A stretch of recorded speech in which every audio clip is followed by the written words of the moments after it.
Pessoal, só lembrando que o chat está liberado para fazer perguntas. Quem quiser já deixar as perguntas no chat, pode fazer essas perguntas agora, que no final a gente vai ler. E no final, durante a discussão, eu vou abrir o microfone para quem quiser fazer alguma pergunta, tá, pessoalmente. Ou mais se alguém quiser deixar no chat também, fica à vontade. Durante a apresentação, os microfones estão desativados.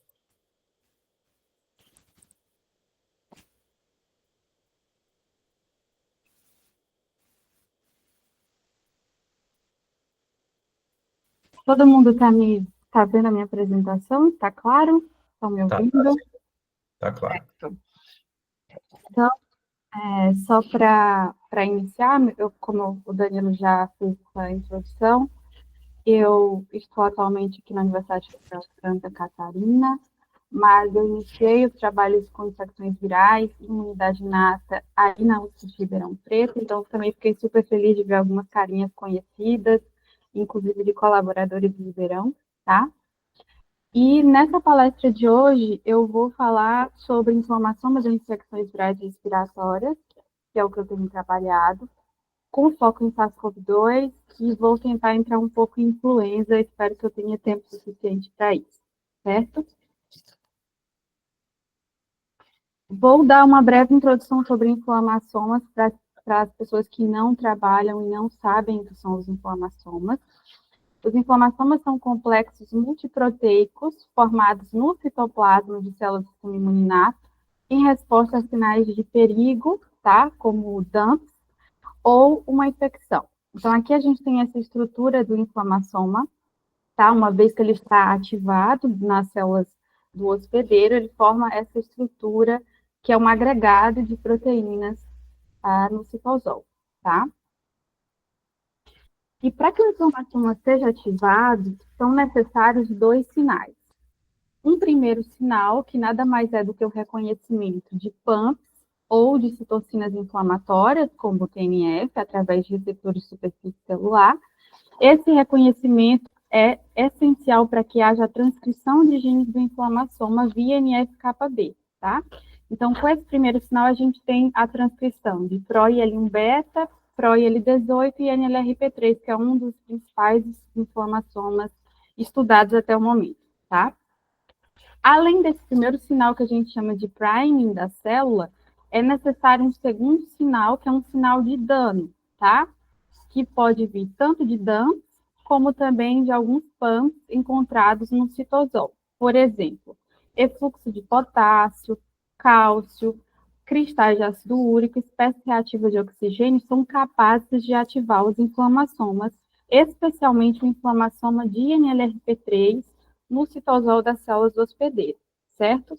Vou falar muito dos inflamassomas de NLRP3 porque são os mais investigados e porque é o principal objeto de estudo da minha pesquisa até o momento, tá? Uma vez que os inflamassomas reconhecem esses sinais de dano, ocorre uma oligomerização desse sensor, que é o que a gente consegue ver aqui nessa imagem. Essa oligomerização permite o recrutamento de uma molécula adaptadora chamada ASC, aqui em azul, tá? A molécula adaptadora ASC, ela faz essa ligação do sensor que oligomerizou com a caspase-1, que é uma protease muito importante, tá? Recrutada para esse complexo do inflamassoma, que vai ser responsável por clivar as citocinas inflamatórias, tá? Então, esse processo de oligomerização forma essa imagem que eu mostrei para vocês no primeiro slide, bem bonita, que significa que o inflamassoma foi ativado nas células, e em seguida a caspase-1 cliva a PRO-IL1-beta e PRO-IL18 nas suas formas ativas, tá? Além disso, a gente tem a clivagem da gasdermina D em uma porção N-terminal que vai até a membrana das células, tá? Oligomeriza e forma poros. Esses poros na membrana induzem uma morte celular inflamatória chamada piroptose. Então, o inflamassoma acarreta na liberação de citocinas inflamatórias, como IL-1-beta e IL-18, e em uma morte inflamatória chamada piroptose, certo? E, então, a nossa expertise de trabalho é entender o papel dos inflamassomas em doenças infecciosas, tanto virais como causadas por outros patógenos. Mas com a pandemia da Covid-19 em 2020, os nossos olhos se voltaram para o SARS-CoV-2, né? Então, dado o impacto da pandemia, que causou mais de 7 milhões de mortes, como a gente pode ver aqui, né, por dados da Organização Mundial da Saúde atuais, e a gente já sabia, né, desde meados de julho de 2020, que a doença era uma doença de caráter inflamatório, que induzia um aumento de citocinas inflamatórias em pacientes graves, como a gente pode observar nesse artigo, publicado pela Carolina Lucas, onde a gente observa um aumento de citocinas inflamatórias como a própria IL-1 beta e IL-18, que são produtos do inflamação, certo? Então, a COVID é uma doença inflamatória e a gente já tinha essa informação de que os pacientes graves tinham um aumento dessas citocinas do inflamação. E aí, falando um pouquinho sobre o SARS-CoV-2, que é o vírus causador da COVID-19, para a gente entender um pouco mais sobre a estrutura do vírus, como o vírus infecta essas células, para em seguida a gente poder compreender mais sobre a ativação dos inflamassomos. Esse vírus, ele tem essa estrutura, né, um vírus envelopado, que possui 4 proteínas estruturais ancoradas no envelope, como a proteína spike, a proteína de membrana, a proteína do envelope, a proteína N, que é do nucleocapsídeo. Esse vírus é um vírus de RNA, de fita síntese positiva, certo? E ele entra nas células do hospedeiro, como a gente pode observar aqui nessa imagem, de 2 formas diferentes. Ou através da fusão com a membrana, certo? Ou por endocitose. O processo de adesão do vírus às células ocorre principalmente através da ligação entre a spike, especialmente um domínio que a gente chama de RBD, que é o domínio que se liga ao receptor ACE2, certo? E com auxílio de serina proteases, como a TMPRSS2, esse vírus consegue, então, ou se fundir diretamente com a membrana, liberando seu material genético, ou entra por endocitose e, em seguida, faz o processo de fusão dentro do citosol. Então, existem essas 2 formas de entrada.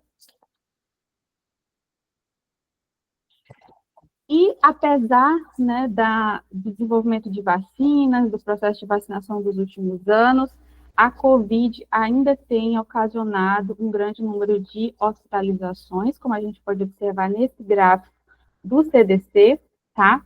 A gente pode observar, então, alguns picos, né, de COVID em laranja, em fevereiro de 2024, em agosto e agora em 2025, em janeiro, fevereiro, tá? Desse ano.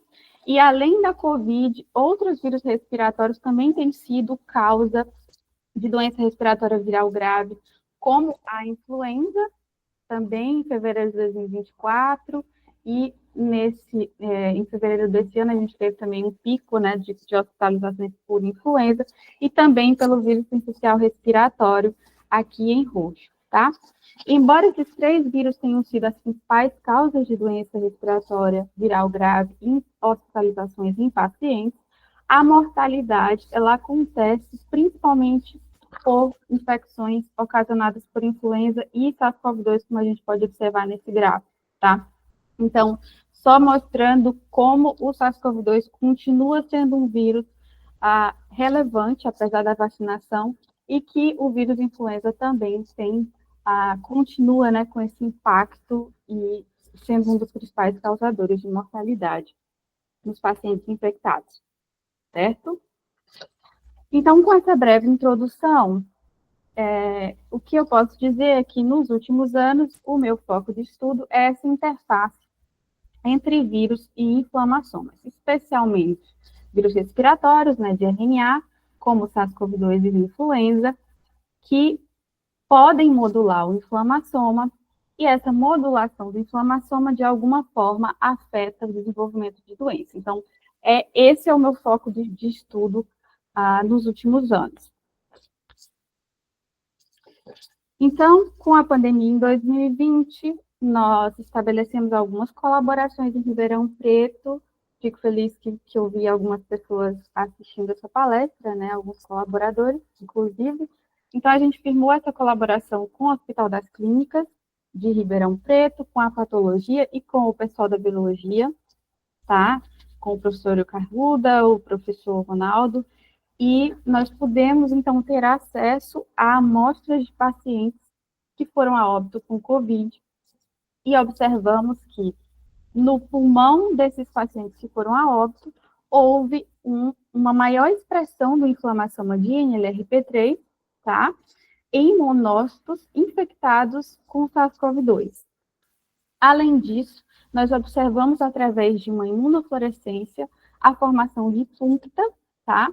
Que caracteriza a ativação do inflamassoma de NLRP3, tá? Além de punctas de ASC, nesses pacientes que foram a óbito com Covid-19. Então, mostrando que, de forma localizada, houve a ativação do inflamassoma nesses pacientes que foram a óbito com Covid-19.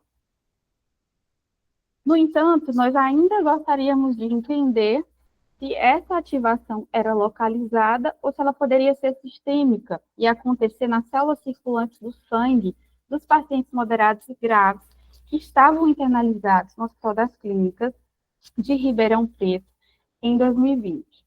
Então, para entender isso, nós isolamos células do sangue, tá? Os PBMCs de pacientes COVID moderado e grave, que estavam internalizados, e avaliamos se haveria ativação do inflamassoma nessas células circulantes, que é o que a gente observa aqui nessa imunofluorescência. Então, houve a formação de puncta de NLRP3 aqui em verde, tá? Observada aqui em maior aumento, assim como puncta de ASC nessas células desses pacientes, mostrando que, de fato, o inflamassoma está ativado não somente de uma forma localizada no pulmão, mas também no sangue desses pacientes moderados e graves. E, para entendermos se esse inflamassoma também, de fato, está ativando a caspase 1, que é a principal enzima responsável por clivar citocinas inflamatórias, o complexo do inflamassoma, como eu mostrei para vocês naquela imagem, nós avaliamos também no PBMC se haveria a ativação de caspase 1 por um ensaio de citometria de fluxo, que marca apenas a caspase 1 ativa nesses PBMCs. E nós observamos que há uma maior frequência de células com caspase 1 ativa nos pacientes com COVID comparado aos pacientes controles, com os indivíduos controles, certo? Então, o inflamassoma está ativo no pulmão dos pacientes, nos PBMCs circulantes, e essa ativação, de fato, leva à clivagem de caspase 1, que é importante para, em seguida, clivagem de ProIL1-beta e ProIL-18 nas suas formas maduras, como eu mostrei no primeiro slide, certo? Além do inflamassoma de NLRP3, um outro inflamassoma também é ativo nesses monócitos, como mostraram alguns pesquisadores nos anos seguintes, né, em 2022, principalmente. Esses trabalhos mostraram que o inflamassoma de IM2 também está ativo, aqui é demonstrado através da formação de puncta, tá?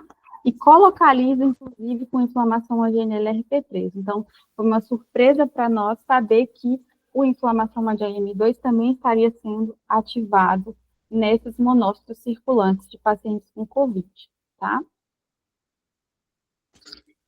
E a ativação do inflamassoma de NLRP3, ela acontece de duas formas diferentes. Pode ser canônica, que é o que eu mostrei no primeiro slide, aquela ativação via DAMP, que diretamente ativa o inflamassoma de NLRP3, ou essa ativação pode ser não canônica, que é uma ativação que depende da caspase 11 em camundongos, ou da caspase 4, que é a forma homóloga em humanos, certo?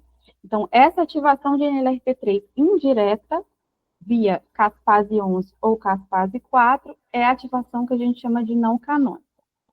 Para a gente entender como acontece, né, essa via não canônica, eu trouxe essa imagem, onde a gente consegue observar que a ativação não canônica acontece quando a caspase 11 ou caspase 4 clivam gazermina D, formando um poro na membrana, ocasionando o efluxo de potássio, e esse efluxo de potássio ativa a inflamação de NLRP3, tá? Essa via de ativação não canônica foi demonstrada em 2015, tanto em humanos, através da caspase 4, como em camundongos, através da caspase 11. Então, a gente buscou entender se essa via seria importante em pacientes com COVID, certo? O que a gente fez, então, foi estabelecemos uma colaboração com o professor Helder Nakaya e conseguimos amostras de suave de nasofaringe de pacientes não hospitalizados com COVID ou hospitalizados e observamos vários genes de inflamassoma, incluindo a caspase 4. Nosso foco aqui era a caspase 4 para entender se essa via não canônica estaria desempenhando algum papel nesses pacientes.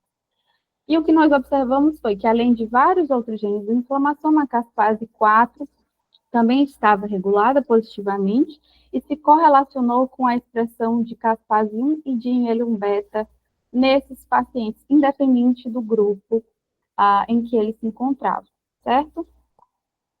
Mas esses dados nos falavam apenas de expressão gênica e no trato respiratório superior.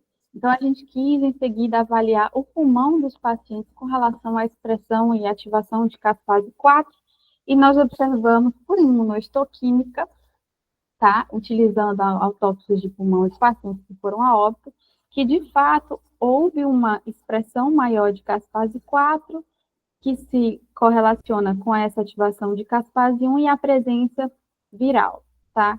Então, nos mostrando que essa via pode também estar desempenhando um papel na infecção por SARS-CoV-2 nesses pacientes, no contexto pulmonar. Mas, até então, eu mostrei para vocês esses dados, né, de ativação do inflamassoma no pulmão, nas células circulantes, da via não canônica, mas a gente ainda não tinha um entendimento de qual seria, de fato, a importância dos inflamassomas na progressão da doença. Então, a gente avaliou os produtos do inflamassoma, principalmente caspase 1 e IL-18 no sangue de pacientes, e observamos que os níveis de caspase 1 e IL-18 eram aumentados em pacientes graves, comparados aos leves e moderados, e naqueles que não sobreviveram, comparado aos que sobreviveram. Além disso, quando a gente avalia pacientes hospitalizados do dia 0 até o dia 45, tá, em que eles estavam no hospital, como estavam os níveis de IL-18, nós observamos que esses níveis eram muito maiores no dia 0 dos pacientes que chegam a morrer, tá? Comparado aos que se recuperam. Então, aparentemente, esses pacientes que são internalizados e têm níveis muito elevados de IL-18 têm um maior risco de vir a falecer durante a internalização, quando comparado àqueles que se recuperam, certo? E para entender essa relação das moléculas do inflamassoma, via não canônica de ativação de NLRP3, num contexto de desenvolvimento da doença em vivo, nós utilizamos um modelo animal, tá? De animais transgênicos, que expressavam a acidose humanizada na região promotora da queratina 18. Esses camundongos foram deficientes para caspase 11 ou controles selvagens. Esses animais foram então infectados com SARS-CoV-2 porque eles passaram a ser permissivos à infecção por SARS-CoV-2 devido à expressão de acidose. E avaliamos, então, a inflamação pulmonar e as características de desenvolvimento da doença nesses animais. O que nós observamos nesse trabalho, publicado em 2023, foi que esses animais deficientes para caspase 11, eles tinham uma menor inflamação pulmonar, um menor infiltrado inflamatório, com redução da área do parênquima, na ausência de caspase 11, comparado aos animais selvagens infectados com SARS-CoV-2, tá? Esses animais, eles tinham uma menor variação de peso na deficiência de caspase 11, eles tinham uma menor variação de temperatura, um menor score clínico e sobreviviam por mais tempo também, quando comparado aos animais controles infectados, tá? Mostrando que a caspase 11 também contribui para a patologia da doença nesses camundongos infectados com SARS-CoV-2. E como a caspase 11 estaria acima da via do NLRP3, a gente também avaliou os animais deficientes para NLRP3 com relação ao desenvolvimento de doença. Então, nós criamos, mais uma vez, animais knockouts para NLRP3 deficientes, que expressam, né, a acidose imunizada, e avaliamos, mais uma vez, esses parâmetros de inflamação pulmonar, de desenvolvimento da doença, e observamos também uma menor área do parênquima, um menor infiltrado inflamatório, e esses animais têm um score clínico menor e sobrevivem por mais tempo. Então, similarmente ao que a gente viu com a caspase 11, o NLRP3 também é importante nesse processo de desenvolvimento de uma inflamação pulmonar e da progressão da doença desses animais infectados.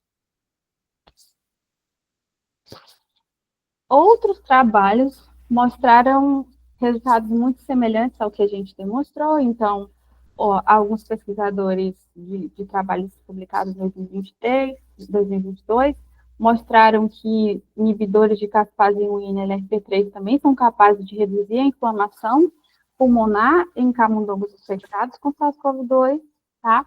Outros trabalhos também mostraram a importância da caspase 4 e 11 nessa doença mais grave induzida por SARS-CoV-2, e também foi demonstrado em animais deficientes para NLRP3 essa menor inflamação pulmonar em outros trabalhos recentes.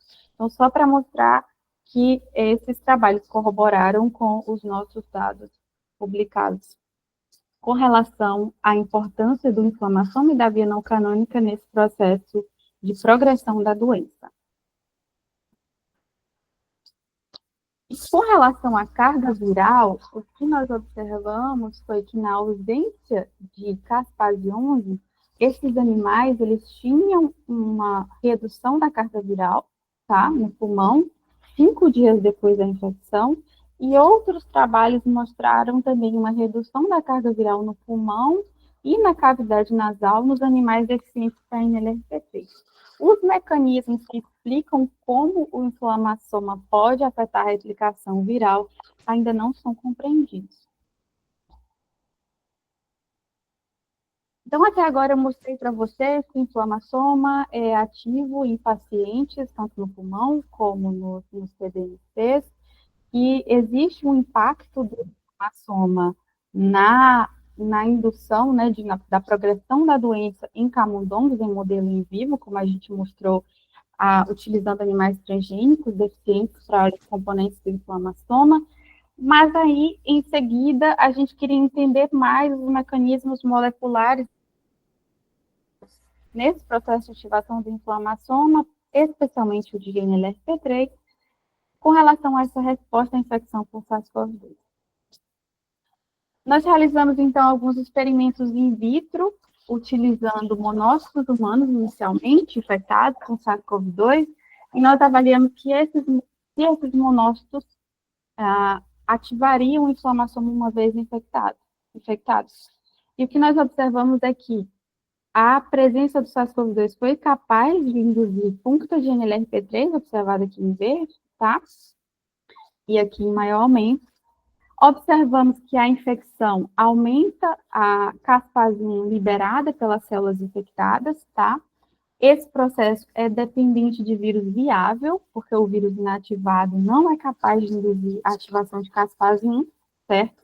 E esse processo foi totalmente dependente de NLRP3, uma vez que o inibidor de NLRP3, que é o MCC 950, não foi capaz de induzir a liberação de caspase 1.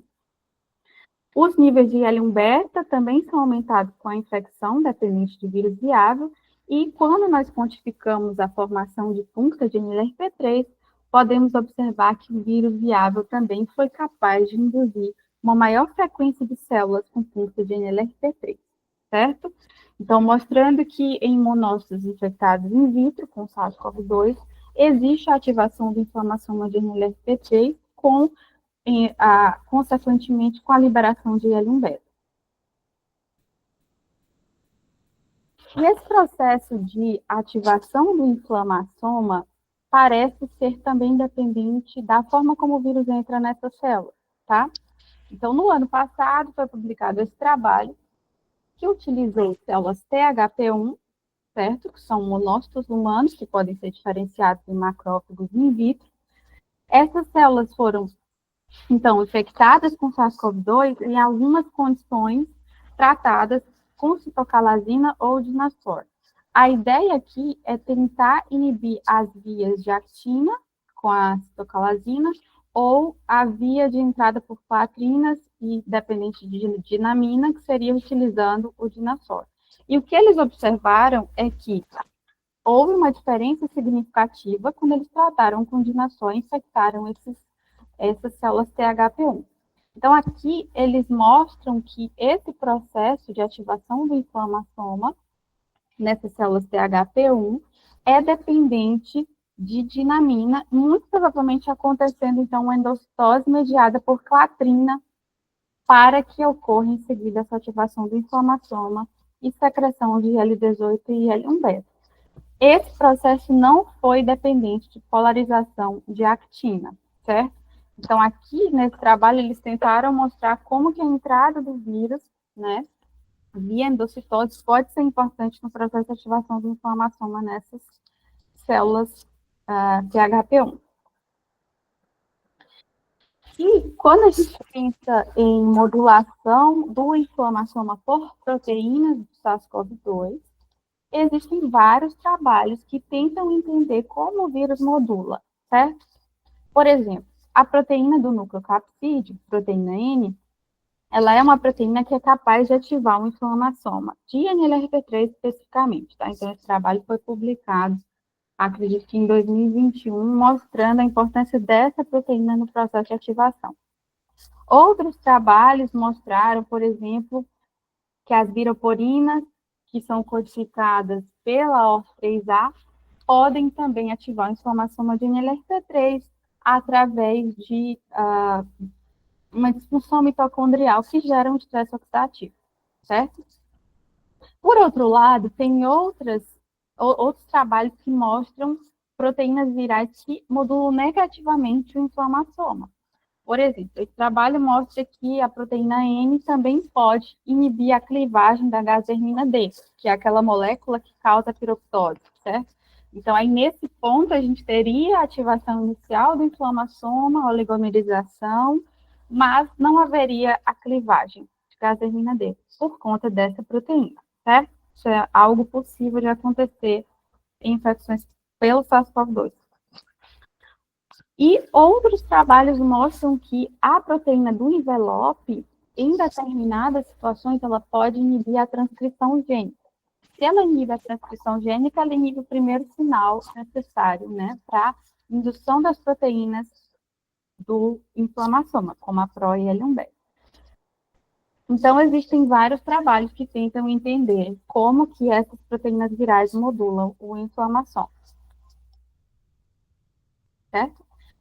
Esse ano a gente publicou essa revisão na Immunological Reviews, mostrando como que essas proteínas, né, do SARS-CoV-2 podem ativar os inflamassomas ou até mesmo bloquear a ativação dos inflamassomas. Então, para quem tiver interesse em entender um pouco mais sobre como essas proteínas virais atuam, não só no SARS-CoV-2, mas em relação a outros vírus respiratórios, eu indico essa revisão aqui para vocês lerem, tá?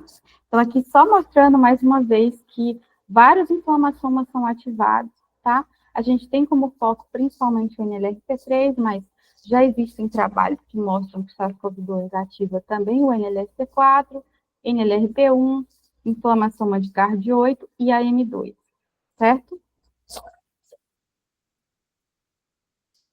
Então, a gente mostrou em pacientes que a caspase 4 estava expressa, né, tanto na cavidade nasal, através da expressão gênica, como a gente detectou a proteína no pulmão dos pacientes que foram a óbito com Covid. Mas a gente ainda não entendeu como que acontecia, né, se de fato essa via estaria associada à ativação de NLRP3. Para isso, a gente fez experimentos in vitro, tá? Para entender como acontece essa ativação da via não canônica através de caspase 11 ou caspase 4 in vitro. Então, essas experiências in vitro foram realizadas inicialmente utilizando macrófagos derivados de medulose de camundongos. Esses macrófagos foram diferenciados in vitro, né, por 7 dias, e em seguida nós infectamos esses macrófagos para avaliar a ativação de fato de Caspase-11 por Western blotting ou por um ensaio de pull-down. Aqui a gente tem o Western blotting mostrando a expressão de Caspase-11, né, que acontece com a infecção por SARS-CoV-2, isso é independente de NLRP3, e mostramos, através do ensaio de pull-down, que, de fato, a infecção induz a ativação de Caspase-11, tá? Quando a gente compara com o nosso mock. Então, aqui a gente mostrou que, de fato, a infecção por SARS-CoV-2 ativa Caspase-11 in vitro, certo? E, utilizando ainda esses BMDMs, nós mostramos que, na ausência de Caspase-11, os BMDMs não produzem IL-1-beta, tá? Quando comparados aos BMDMs selvagens, tá? Os obtidos de camundongo selvagem. Esses dados foram bem similares aos eficientes para NLRP3. Então, aqui a gente acredita que toda essa ativação, né, de NLRP3 para produzir IL-1-beta é dependente de Caspase-11 durante a infecção por SARS-CoV-2 in vitro. Em resumo dos últimos resultados, o que nós temos aqui é casos graves de COVID, né, em pacientes, em animais infectados com SARS-CoV-2, em monócitos e macrófagos infectados com SARS-CoV-2, o vírus é capaz de ativar uma inflamassoma, né? Então, existem várias proteínas virais que participam desse processo, e ocorre, então, a via não canônica, que é através de Caspase-4 em humanos, Caspase-11 em camundongos, que ativa em LRP3. Outros trabalhos mostram que o AN2 também é ativado, tá? Essa ativação fruta A cliva Caspase-1, Caspase-1 cliva IL-18 e IL-1-beta, né, aumentando os níveis dessas citocinas inflamatórias que contribuem para o processo de inflamação pulmonar e para um pior prognóstico dos pacientes, tá? E, então, com esses dados, né, com esses dados que a gente conseguiu, focando principalmente em células da imunidade inata, né, em monócitos, macrófagos, nós tentávamos pensar se outras células poderiam também participar da patogênese da doença, né? Então, além dos macrófagos e dos monócitos, será que a inflamação tem um papel em outras células resistentes do pulmão? Essa foi a nossa pergunta, tá? Para ainda entender a patogênese da doença.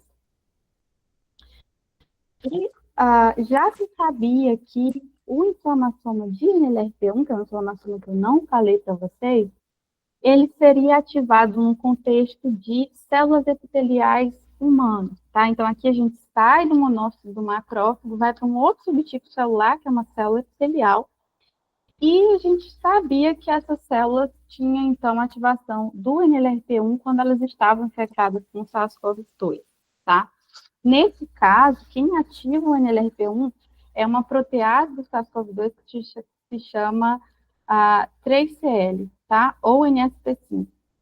Então, a NSP5 é capaz de ativar o NLRP1 e induzir esses punctas de ARC, tá? Que são característicos da ativação do inflamassoma nessas células epiteliais. Então, esses dados foram algo que nos trouxeram, né, essas perguntas de, será que as células epiteliais, então, têm um papel importante nesse processo, ou outras células residentes, como as células endoteliais, né?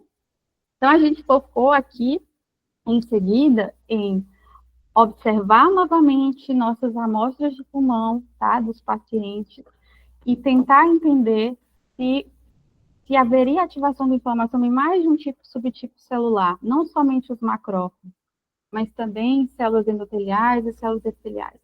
Então, aqui a gente tem imunofluorescência do tecido pulmonar de pacientes que foram a óbito, tá, com COVID-19.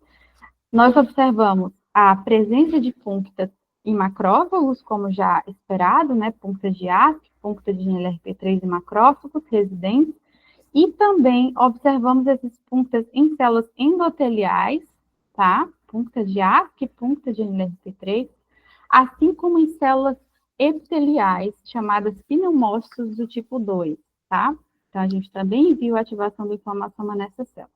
E quando a gente quantifica essas punctas, a gente observa que a diferença significativa no número de punctas aconteceu somente nos macrófagos e nas células endoteliais, tá? E não nos pneumócitos do tipo 2. Então, a partir daqui, a gente focou mais nessas células endoteliais, tá? Endoteliais e macrófagos.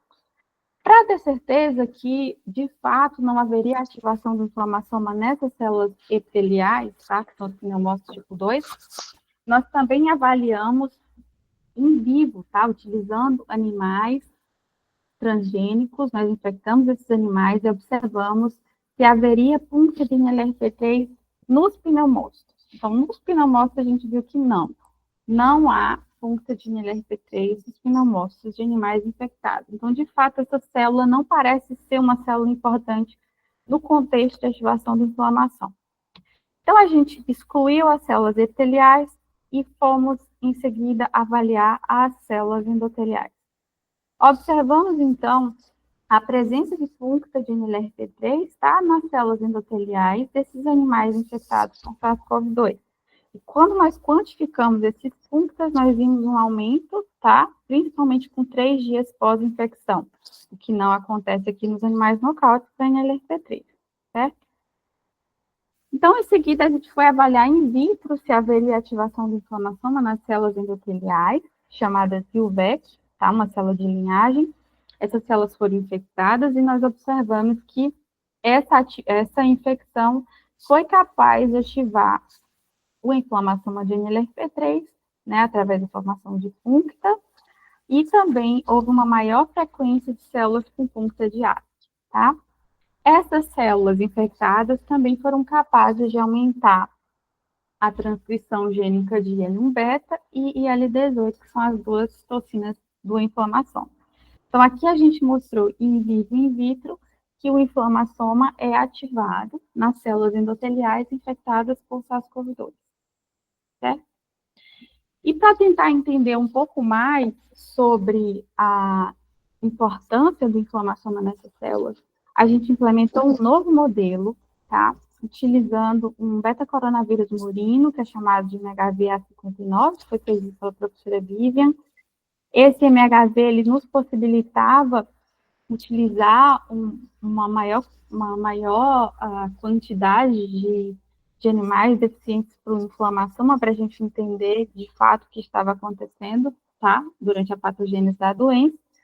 E aí a gente observou que na deficiência de NLRP3, o perfil inflamatório foi muito semelhante às infecções com SARS-CoV-2. Então, de fato, animais infectados com MHV na deficiência de NLRP3, eles tinham uma menor área do parênquima também, um menor recrutamento de monócitos e macrófagos, e eles produziam menos citocinas inflamatórias no pulmão, como o TNF, tá? E IL-12. E aqui eu gostaria de focar no TNF, tá? Então, deficiência de NLRP3 levou a uma redução de TNF no pulmão desses animais infectados com MHVA59, que é um beta-coronavírus murino. Já existem alguns trabalhos que mostram, né, que esse eixo TNF-AINOS e NO é importante para a disfunção e morte de células endoteliais, tá? Então, a gente viu que, de alguma forma, o inflamassoma está associado a uma redução de citocinas inflamatórias como o TNF. E aqui a gente sabe que o TNF tem uma importância na disfunção de células endoteliais. Então, em seguida, a gente quis entender se esse eixo TNF-AINOS poderia ser importante na ativação do inflamassoma, tá? Então, a gente utilizou animais deficientes para NLRP3, para TNFR e para AINOS, e observamos que, especialmente na deficiência de AINOS, existiu uma redução de puncta de NLRP3. Não observamos diferença significativa com a deficiência do receptor de TNF. Então, aparentemente, essa via de AINOS pode estar associada à ativação do inflamassoma nessas células endoteliais em animais infectados com beta-coronavírus murim, tá? Esse dado é bem preliminar e a gente ainda está tentando entender um pouco mais sobre como essas vias estão relacionadas. Interessantemente, quando a gente foi avaliar como o inflamassoma afeta essas células endoteliais no pulmão de animais infectados, a gente foi realizar uma citometria para avaliar a frequência e o número dessas células e observamos que na deficiência de NLRP3 em caspase 1, houve uma menor frequência e um menor número de células endoteliais, tá? Tanto as endoteliais vasculares como as linfáticas. Então, esse dado é um dado super interessante que a gente ainda não compreende totalmente, né? Um dado preliminar, não publicado, de que o inflamassoma pode, de alguma forma, ter um papel na manutenção dessas células. A gente não sabe se ele atua na proliferação ou em algum tipo de morte, né, que pode estar sendo induzido nesse cenário. Então, são dados preliminares que a gente ainda está tentando compreender melhor, certo? Não sei se eu ainda tenho tempo para falar um pouco mais, mas acho que vou finalizar pelo menos essa parte de como a gente pode modular o inflamassoma, porque eu acho que é importante a gente entender que o inflamassoma está ativado, né, nesses pacientes, está associado à gravidade, então como que a gente pode modular para tratar esses pacientes, né? Essa revisão que a gente publicou esse ano mostra vários fármacos que, de algum modo, podem reduzir a ativação da inflamação. E dentre eles, eu gostaria de citar a niclosamida, tá? Que foi um fármaco que foi utilizado num estudo do laboratório do Sudaril, especialmente pela Letícia, que é pós-doc, tá? A Letícia mostrou nesse trabalho, o qual sou colaboradora, que a niclosamida, tá? Especificamente, que é um fármaco é um índico, tá? É aprovado pelo FDA. Então, a Letícia fez um screening com vários fármacos, chegou em 3 fármacos que atuavam no inflamassoma, e dentre eles a niclosamida, e observou que a niclosamida, quando utilizada, né, em PBMCs de pacientes com COVID, ela era capaz de reduzir os níveis de caspase 1, tá? Nesses PBMCs. E, além disso, a niclosamida também foi capaz de reduzir os níveis de IL-1-beta em monócitos infectados in vitro com SARS-CoV-2, tá? Que é o que a gente vê aqui nesse gráfico. Então, o tratamento reduz os níveis de IL-1-beta e caspase 1, tá? Assim como também reduz a replicação gênica, a replicação do SARS-CoV-2, tá? Então, mostrando um fármaco que atua no inflamassoma, tá? Então, ele reduz a ativação do inflamassoma, reduz caspase 1, reduz IL-1-beta e também reduz a replicação viral. Então, foi um fármaco super interessante, tá? E tem sido também utilizado em ensaios clínicos, tá? Já falei 45, acho que uns 45 minutos, então não sei se eu tenho tempo para falar um pouco mais sobre influenza. Danilo, me fala se tem mais 5 minutos. Pode falar sim. Tá, então eu vou falar rapidamente sobre o influenza, de uma forma mais focada. O vírus influenza, ele também é capaz de ativar a inflamação de algumas formas, tá? Então, como a gente viu no primeiro slide, eu mostrei que tem que haver um primeiro e um segundo sinal. Então, a influenza induz o primeiro sinal através de um receptor do tipo TOL chamado TOL7, tá? Então, a gente vê que sem TOL7 não tem pro-IL-1-beta, né? Ou reduz praticamente a expressão de pro-IL-1-beta. E essa é a estrutura do influenza, tá? O que eu gostaria de focar aqui nessa estrutura? Dessa proteína M2, que é um canal iônico ancorado na membrana, tá? Do influenza, que é um vírus também envelopado. Essa proteína M2, então, tem sido o foco de estudo em relação a como a inflamação é ativada por esse vírus, tá?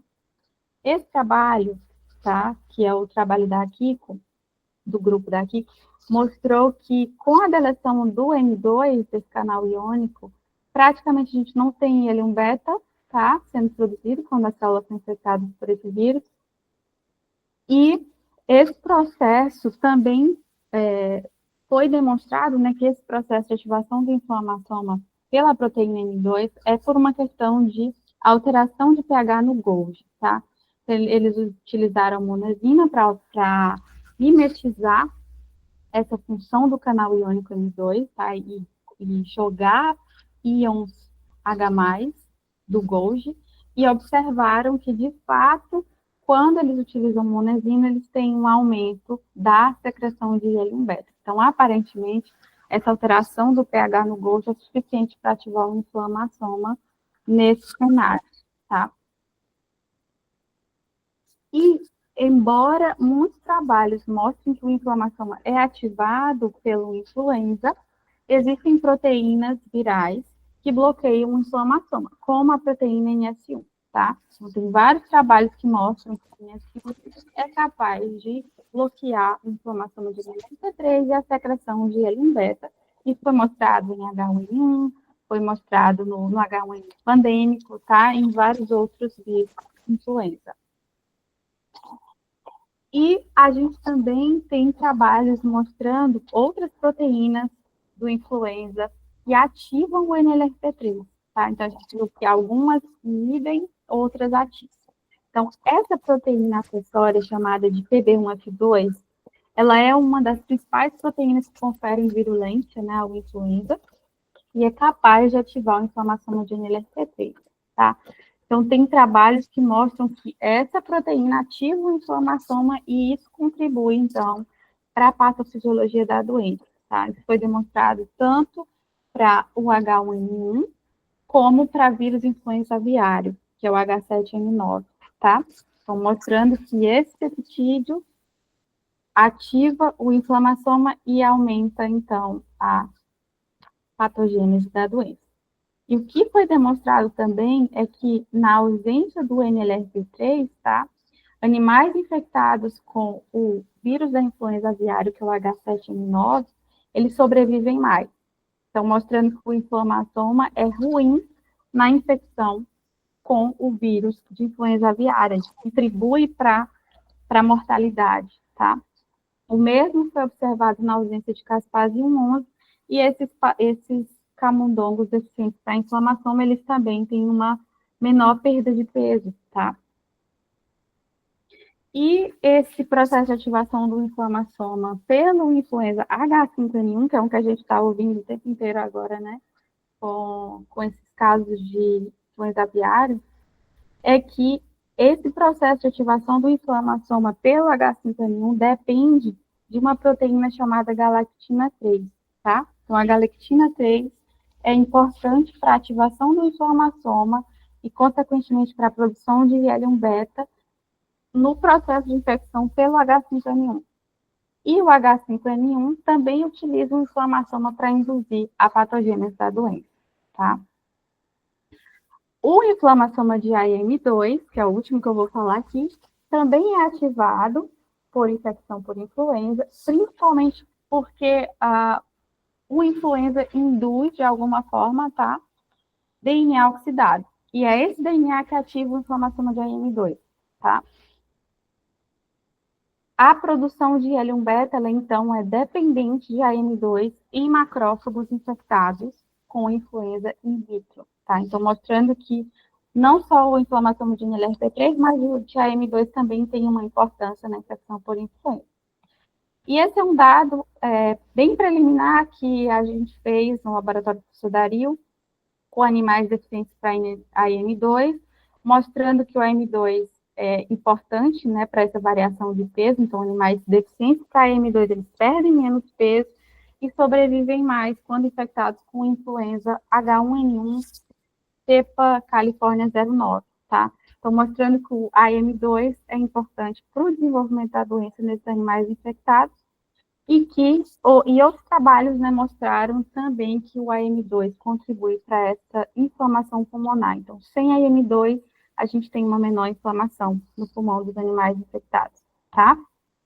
E, por fim, a H-adermina D, né, que é aquela molécula que forma o poro e a piroptose, também foi testada com relação à patofisiologia da doença. Esse trabalho é bem recente, que foi publicado no ano passado, e mostrou que a deficiência de gazermina D leva a uma menor variação de peso nos animais, tá?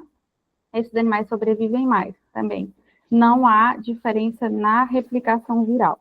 Então, a gazermina D parece ser também importante para a patofisiologia da doença induzida por influenza A, tá?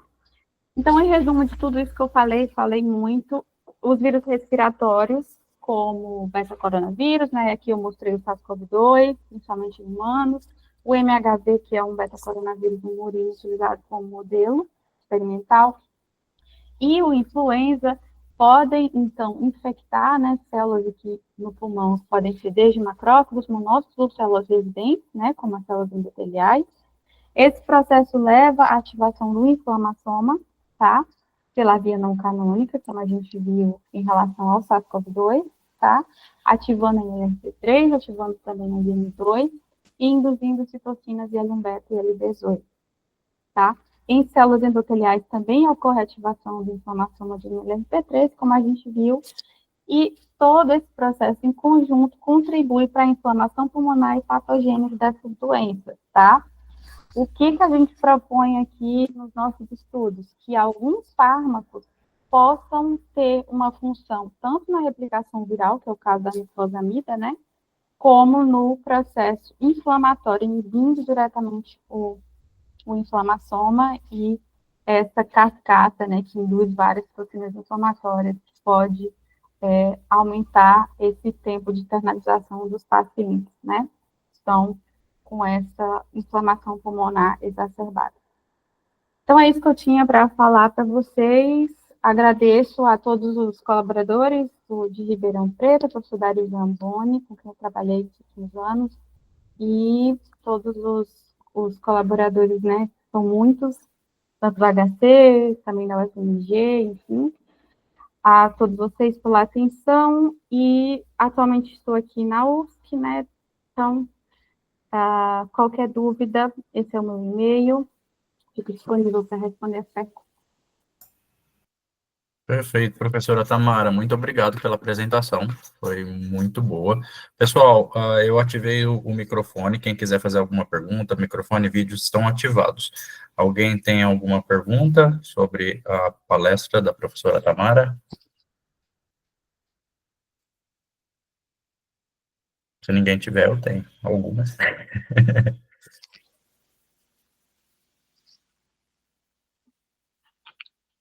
A Bruna fez uma pergunta aqui no chat, ela perguntou se a droga niclosamida age apenas na caspase 1 ou age na caspase 11 também. Então, essa é uma ótima pergunta. A gente não chegou a tentar entender se a via não canônica seria modulada pela niclosamida. A gente apenas avaliou o caspase 1 mesmo, viu se havia uma redução da clivagem, né, a Letícia, e o que a Letícia viu foi que a autofagia estava associada com esse processo. Mas a gente não chegou a avaliar se a caspase 11 seria modulada. Eu acredito que não, eu acredito que é uma via mais abaixo de caspase 11. Mas a gente não tem essa resposta, tá? Para a caspase 11 especificamente. Perfeito. Alguém tem mais alguma pergunta? Enquanto o pessoal elabora, eu tenho uma pergunta, na verdade, eu não sei se isso foge um pouco do meu campo de compreensão, mas eu entendo que o inflamassoma, ele vai atuar na célula para prevenir que essa infecção se dissemine para o corpo, certo? É um fator que vai até destruir a célula infectada, que vai gerar uma inflamação ali no local. Você bloqueando essa inflamação, você não poderia favorecer uma replicação do vírus, porque essa célula pode, às vezes, não entrar em piroptose e o vírus continuar com o processo dele de replicação, ou não? Olha, eu não sei de que forma, a sensação que eu tenho é que o vírus tende a induzir, pelo menos que a gente viu, ele tende a induzir outras vias de morte também. Tanto que tem vários trabalhos que falam até de panoptose, do SARS, né? O SARS induzindo todas as mortes celulares. Então, eu não acredito que que o bloqueio do inflamassoma vai influenciar tanto assim nessa questão. Assim, eu acho que o vírus consegue modular de outra forma esse Tá. processo. E essa ativação do inflamassoma nas células pulmonares, no caso de SARS-CoV ou no caso de influenza, ela tem alguma, como que eu vou dizer, alguma consequência sistêmica, não simplesmente no pulmão, mas você vai ter a secreção dessas citocinas que estão sendo produzidas ali. Então, você vai gerar uma inflamação, a inflamação no tecido, mas essas citocinas, elas vão atuar de forma sistêmica também, né? Com certeza. Não, sem dúvida tem essa questão sistêmica acontecendo, né? O que a gente vê é que tem uma alteração muito rápida nas toxinas do soro, né? De pacientes, por exemplo, os níveis de L18 são altíssimos. Então, apesar do processo inflamatório ser muito maior no pulmão, com certeza tem uma questão sistêmica aí, né? Tem uma quantidade muito grande de citocinas circulando. Então, eu acredito que sim, que esse processo não tem como, ele não fica só no pulmão nesse sentido. Tá. A Bruna quis aproveitar o gancho e que ela quer perguntar como podemos avaliar se ocorre uma ativação direta, o vírus no inflamassoma. Por exemplo, se alguma proteína específica é capaz de ativar, ou se essa ativação vem da replicação viral, da ativação do inflamassoma. Se ocorre ativação direta, se alguma capaz de ativar, ou se tem. Tá, então, o que a gente tenta entender em relação à replicação viral, muitas vezes é marcando o RNA de ciclo dupla. Aí a gente tem uma noção se tem replicação e se o punta, né, se tem uma colocalização com o RNA que está replicando, com a formação do punta, a gente tenta acreditar se é ou não dependente da replicação viral, tá? Essa é uma possibilidade. Para a gente entender que proteína viral pode ativar ou não, o que a maioria dos trabalhos tem feito é ou tirar, né, usar um vírus knockout, tirar alguma proteína viral e tentar entender se essa proteína interfere de fato, mas a gente ainda não consegue ter certeza, né, se é ela que ativa. Então, esse de fato é um problema, né, que muitas pessoas ainda não sabem, por exemplo, o que ativa caspase 11, né? Ou a gente tem que fazer algum ensaio de pull down, tentar ver que parte do vírus que interage com essas proteínas do inflamação. Esse artigo da proteína N, eles mostram que de fato tem interação da proteína N. Acho que eles fazem um pull down, se eu não me engano, tá? E aí eles mostram que a proteína N interage com o inflamassoma de NLRP3, né, com o sensor. Esse eu acho que é o único trabalho que mostra essa interação entre proteínas mesmo. Os outros a gente não sabe que parte do vírus que modula exatamente. Outros, por exemplo, as ORFs, né? Outros usam as ORFs para mostrar que elas atuam na mitocôndria, causam poro, é o poro que induz efluxo de potássio, e o efluxo de potássio, de alguma forma, ativa o NLRP3. Então, quando a gente fala de NLRP3, é muito difícil de saber exatamente o que ativa, porque são ativações muito indiretas, né, de íons que são secretados para fora da célula, e aí a célula entende como um sinal de dano e ativa a inflamação. Então, nem sempre a gente consegue, de fato, entender o que interage, né, qual é o agonista dessas inflamações. Tá, e a Bruna tem mais uma pergunta e a Beatriz também. A Bruna perguntou se o ensaio de pull down permite ver qual a parte do vírus que vai interagir com o inflamassoma. Olha, é possível entender qual. Não é um ensaio fácil, mas é possível sim de tentar fazer um ensaio onde você pulsa, né, o inflamação e tenta ver qual foi. Acho que tem aquele ensaio de BYD, que é um ensaio que a Bruna pode até falar com a Amanda, né, que fazia esse ensaio para entender em que momento, né, que o vírus interagiu com aquela parte do inflamação. Enfim, existem alguns possíveis ensaios para isso. Tá. A Beatriz perguntou, ela agradeceu pela apresentação e falou que no finalzinho você demonstrou que o modelo, que ela acha que é para influenza, demonstrou perda de peso durante a infecção. A literatura sugere que o inflamassoma está desregulado na obesidade. Você sabe me dizer se já foi avaliado como a infecção afeta a ativação do inflamassoma em modelos obesos em infecções virais? Não vi nada relacionado, assim, eu não li sobre obesidade e infecções virais. Mas a gente já sabe que a obesidade pode já induzir uma ativação do inflamassoma, né? Que pode, inclusive, vir a ser sistêmico. Então, talvez esses animais obesos tenham uma patogênese da doença ainda mais exacerbada. Mas eu não sei, não li sobre isso. Mas é um assunto interessante. Tá? Perfeito. Professora Tamara, agradeço muito a presença, a palestra foi maravilhosa, a gente vai colocar ela no YouTube para o pessoal assistir depois, e fique à vontade para participar novamente do Viroclube, e não só como palestrante, mas também como ouvinte das próximas palestras nossas. Tá ótimo, muito obrigada pelo convite. Adorei a iniciativa, acho que vai ser importante para todo mundo, né? A virologia é um assunto que acho que a maioria das pessoas estão cada vez mais interessadas. E, enfim, é muito importante que tenha esse tipo de iniciativa, né? Para todo mundo compartilhar. É um projeto que está dando certo por enquanto, graças a Deus, mas muito obrigado, viu? Muito obrigado por contribuir com o nosso conhecimento. Eu que agradeço. Até mais, tchau, tchau. Até mais.